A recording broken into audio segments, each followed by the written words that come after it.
Pour l'équation qui est ici, on a plusieurs fractions. Donc, il y a peut-être certaines personnes d'entre vous qui aiment tout mettre sur le même dénominateur. C'est une bonne façon de procéder. Par contre, moi, je vais procéder de façon un petit peu plus, un peu différente puisque j'ai ma calculatrice. Donc, la première étape se passe vraiment ici. Quand tu as un moins devant une fraction, c'est important que tu distribues le moins sur tous les termes qui sont au numérateur. Donc, en premier, je vais aller distribuer tout simplement le moins sur les deux termes. Donc, pour le membre de gauche, tout reste pareil. Ici, le moins va se distribuer sur le x, donc ça donne moins x sur 9. Puis le moins va se distribuer sur le 11, donc ça donne plus 11 sur 9, plus x sur 6 finalement. Après ça, au membre gauche de l'égalité, il y a des termes qui sont semblables. Je vais les mettre ensemble. Ici, le coefficient, c'est 1. Ici, un plus. Et ici, le coefficient, c'est 2 tiers. Donc, ce que je vais faire, c'est tout simplement 1 plus 2 tiers sur ma calculatrice. Donc, 1 plus 2 ABC 3 sur ma calculatrice. Et ça, ici, ça me donne 5 tiers.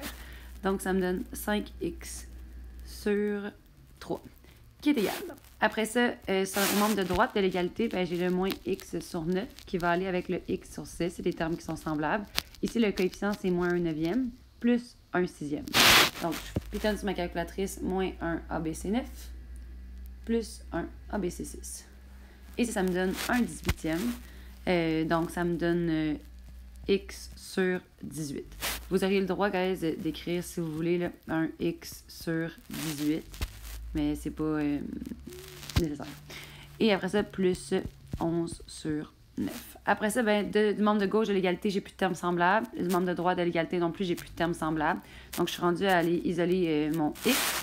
Ici, j'ai des termes algébriques de ce côté-là et des termes algébriques de ce côté-là. Je vais vouloir aller mettre les termes qui sont en x du même côté. Donc, je vais me débarrasser ici du x sur 18. Pour me débarrasser du x sur 18, je vais faire moins x sur 18 des deux côtés. Donc, moins 1 18e x des deux côtés. Donc, ce que je me retrouve à faire, dans le fond, c'est 5 tiers moins 1 sur 18. 5 tiers moins 1 sur 18. Donc, 5 ABC 3 moins 1 ABC 18 qui me donne 29.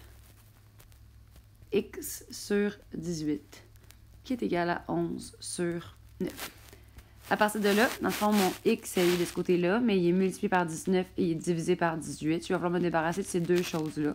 On peut aussi penser que on peut aussi le voir de la manière que le x est multiplié par 29 18e. Je veux me débarrasser d'une multiplication par 29 18e. Donc, je vais diviser par 29 18e des deux côtés de l'égalité. Si je divise ici par 29 18e, il reste seulement x. Et de l'autre côté de l'égalité, je vais faire 11 ABC 9, donc 11 neuvième divisé par 29 ABC 8, donc 29 18e. Et ça me donne 22 sur 29. Donc 22, oups, je vais faire effacer, 22 sur 29. Et voilà, quand vous allez répondre sur Challengeou, utilisez la barre oblique, puisque Challengeou n'accepte pas la barre de fraction. Donc, vous répondez 22, barre oblique, 29. Voilà.